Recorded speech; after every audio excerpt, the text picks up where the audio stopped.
Lauren Mitchell's manicured fingers tore straight through Amara Davis's first-class boarding pass, the rip loud enough to hush the entire cabin. "Nice try, but this ticket is fake," she said smoothly. Ethan Hayes leaned across the aisle and barked, "Economy's back there, ma'am," as though the word were an insult. Amara, in a soft oatmeal sweater, dark jeans, and sneakers, felt her 11-year-old daughter Zoe grip her hand. Zoe had been chattering about Swiss chocolate and snow-capped peaks, but now her eyes shimmered with confusion.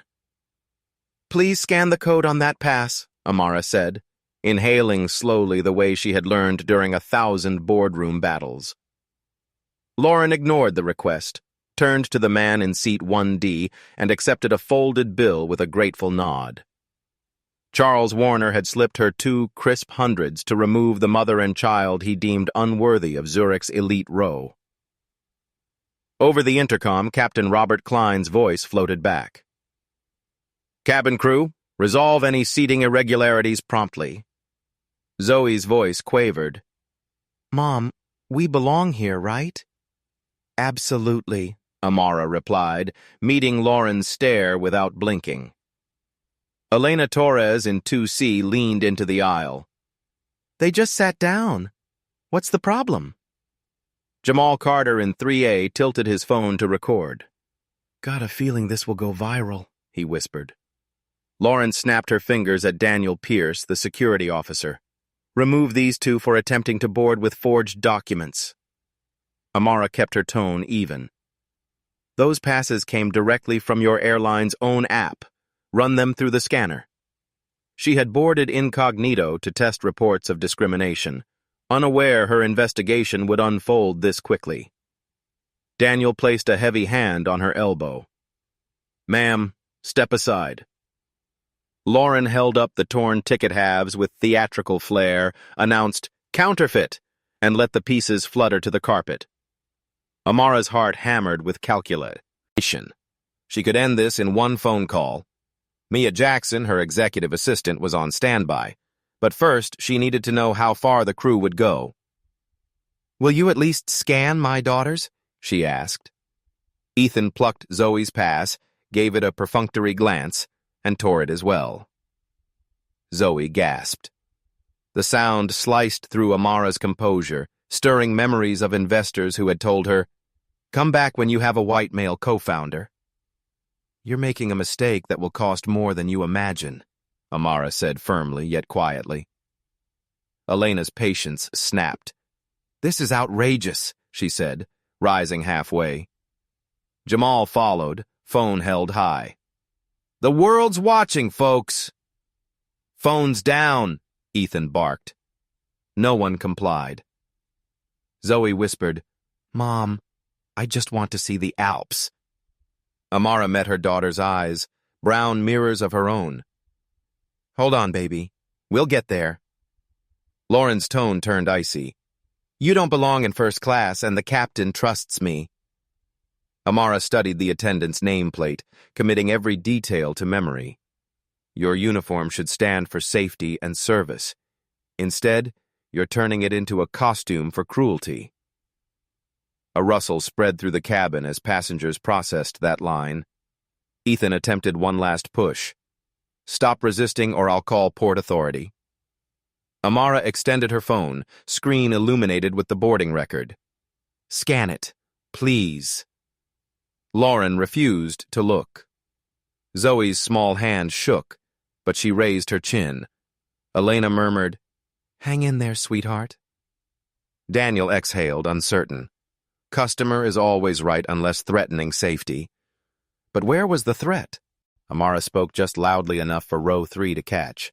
"Zoe, remember what I told you about courage? Sometimes it means standing still while others unravel." Zoe swallowed, nodded. Lauren glanced around. Support wasn't coming. Robert's voice drifted from the cockpit again. "Cabin crew, status." "We have 2 fraudulent passengers refusing relocation," Lauren said into the interphone. Amara felt the final click of her internal timer. "Enough evidence." "Document every second," she murmured to Jamal. "Truth travels faster than planes." Ethan's voice cracked. Let's just reseat them in economy and avoid delays. But Lauren spat. They can wait in the terminal for standby. Amara smiled, small and surprising. She pressed a gentle kiss on Zoe's knuckles, then straightened and spoke to the entire cabin. Ladies and gentlemen, my name is Amara Davis. I am a paying passenger traveling with my daughter, holding legitimate first-class tickets. We have been publicly defamed and unlawfully denied our seats. If any crew member believes otherwise, present proof. If not, please step aside so my child may sit. Silence, then a low murmur of agreement. Jamal announced, "This is all on record." Charles shifted, money suddenly powerless. Amara's phone vibrated, Mia's name on the screen. "Mia, begin the clock," she answered softly, then ended the call. 15 minutes. That was all the time the crew had left. Amara crouched to gather the shredded passes, folding the halves together as though piecing back respect itself. "We belong everywhere our integrity carries us," she said to Zoe. "Remember that." Then mother and daughter stepped forward. 2 leather seats waited, but the real journey had only just begun. The cabin was still tense when Lauren returned, arms crossed tight. "You've disrupted boarding. Either move or be removed." Ethan burst back in, voice pitched high. "They stole Charles! His wallet." Gasps rippled from several passengers. Zoe stiffened. Ethan pointed at Amara's bag beneath seat 2A. "Check her purse. Charles says he saw her take it." "It's not true," Amara murmured to Zoe. "Stay calm." She turned to the crew. "If there's a missing item, check the cameras, but don't you dare accuse my child or me without proof." Robert's voice slid through the intercom. "Security, verify the claim immediately." Daniel stepped forward. "We need to search your belongings." Amara stood. "On what grounds? You already tore up our tickets. Now a passenger who bribed your crew is accusing us of theft." Elena leaned into the aisle. "This is getting out of control. I watched them sit down. No one took anything." Jamal stood. "You're going to strip search them based on a rumor?" Just then, Sophie Naguan, the youngest flight attendant, stepped forward nervously. "Excuse me, I just came from the galley. Charles has his wallet. It's in his coat pocket." Silence. "Say that again," Jamal said louder. "He never lost it. I saw him checking his coat just now. Ethan lied." The color drained from Ethan's face. Elena said, "I've been watching the entire time. No one touched that belt except Lauren. I saw her lean in while pretending to adjust the tray table." Jamal moved into the aisle, blocking Daniel's path. "You're not searching anyone until you check Charles's coat." Passengers began murmuring louder. Daniel walked to the coat closet. Seconds later, he returned holding the wallet. "Found it. Nothing's missing." Amara turned to Ethan. "You accused a mother and her child of theft to help Charles feel more comfortable." Jamal said, "You might want to stop digging. You're already buried." Sophie stepped beside Amara. "I've had enough of this. The moment you sat down, they treated you like you were trespassing." Amara crouched beside Zoe. "Baby, we're okay. No one's going to hurt you." Then she addressed the entire cabin. "Everyone watching, this is how injustice hides behind uniforms, behind calm voices, behind the word protocol. But this is not protocol. This is profiling." Lauren tried to interrupt, but Amara raised a single hand. "No, you've said enough. Every lie, every threat, every attempt to humiliate us, it's all been seen and heard." Daniel finally stepped back. "I can't support this anymore. This doesn't feel right." Robert's voice came again with rising urgency. "Flight crew, confirm readiness or report incident status to command." Amara spoke clearly for all to hear. "The incident is over. Your crew has fabricated a safety risk to remove me. The theft accusation was false. The ticket destruction was unauthorized. and the manifest was altered to falsely mark me as a threat. Your command will hear this recording, and so will the board." For the first time in 15 minutes, Lauren said nothing. Her arms had dropped. Her smirk was gone. Amara turned to the passengers. "I want to thank each of you who spoke up, who stood, who recorded what happened here today." Elena wiped her eyes. "You stood your ground, and now they can't hide anymore." Zoe looked up. "Can we sit now?"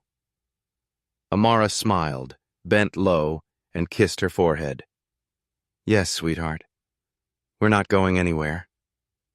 She turned to the crew. "Call your supervisor. Tell them the CEO is on board and we're not moving until this gets handled right."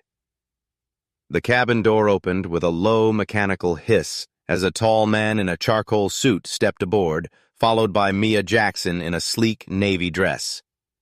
Samuel Brooks, the regional director, lifted his voice. "Ladies and gentlemen, I'm here on behalf of Pinnacle Airlines. I'd like to formally acknowledge that Amara Davis is not only a paying first-class passenger, but also the CEO and 25% shareholder of Pinnacle Airlines."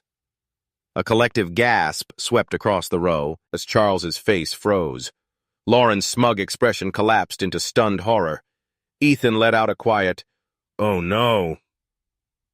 Amara stood slowly, guiding Zoe beside her. "This is my daughter, and this was supposed to be our vacation. Instead, your crew turned it into a public humiliation and a threat to our safety." Mia's voice rang clear. "Per CEO directive, flight attendants Lauren Mitchell and Ethan Hayes, Captain Robert Klein, and Security Officer Daniel Pierce are hereby relieved of duty. Effective immediately, all 4 will be escorted off this aircraft and suspended pending formal investigation." Lauren stumbled back. "We didn't know. She didn't look like—" Amara cut her off. "Like what? Like a CEO? You didn't need to know who I was. You just needed to treat us with decency." Ethan looked toward Charles. "He paid us. Charles gave us the money." Samuel stepped in. "And you accepted a bribe and initiated a fabricated safety threat. There is no defense for that." Jamal spoke up. "She didn't need a name tag for you to treat her right, but now that you know who she is, you're finally scared." Robert emerged from the cockpit, looking like a man walking into a courtroom. Applause broke out from row 5, then 6. Soon, the entire cabin was clapping. Amara smiled gently at Zoe. "Yes, baby. Now we can go." Sophie stepped forward. "I want to testify, and I want to be trained properly." Amara gave her a long look. "We'll make sure that never happens again, and we'll start with you." Charles tried to retreat unnoticed, but passengers blocked his way. "Stay and watch this," someone said. Samuel addressed the cabin. "We'll be replacing the crew immediately. Aisha Khan, Lucas Reed, and Maria Lopez are on standby." Amara turned to Mia. "Make sure every passenger receives a personal letter of apology, and make sure the names of every person who spoke up today are remembered." Then came the fate. Null twist. Ethan confessed, "It wasn't just Charles. There's a memo from someone higher. We're supposed to prioritize elite-facing image." Amara didn't flinch. "Then we investigate?" The plane was quiet again, but not with fear. With respect, with awareness, and with the promise that something bigger had shifted. 3 months later, Amara sat in the executive boardroom at Pinnacle Airlines headquarters, looking out over Manhattan. The chaos of that June morning had faded, but its impact had not. Since the incident, Pinnacle Airlines had undergone a transformation. Catherine Lee and Richard Patel had overseen sweeping policy reforms, from bias awareness workshops to anonymous reporting systems. Sophie had become one of the airline's rising stars. Elena Torres and Jamal Carter were invited to speak at quarterly summits. Jamal's video footage became a training documentary. Amara's op-ed titled, "First Class Doesn't Equal First Human," had gone viral. Her words resonated far beyond aviation.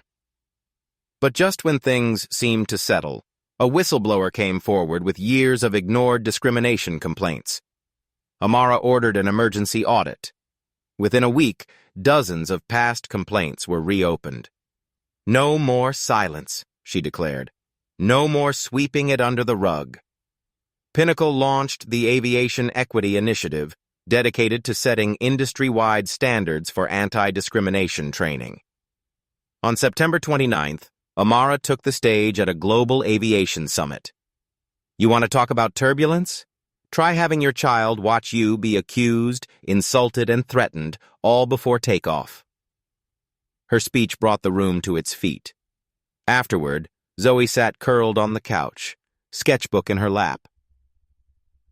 Did they like your speech? They did, but what matters more is that they heard it. Amara knelt beside her daughter. I did all of this so that the next time you fly, no one will ever ask if you belong. Zoe hugged her tightly. As Amara looked out across the city, she felt it. Not just peace, but legacy. Because justice hadn't just taken off that day, it had landed. If you enjoyed this video, make sure to like, share, and subscribe to our channel for more amazing content.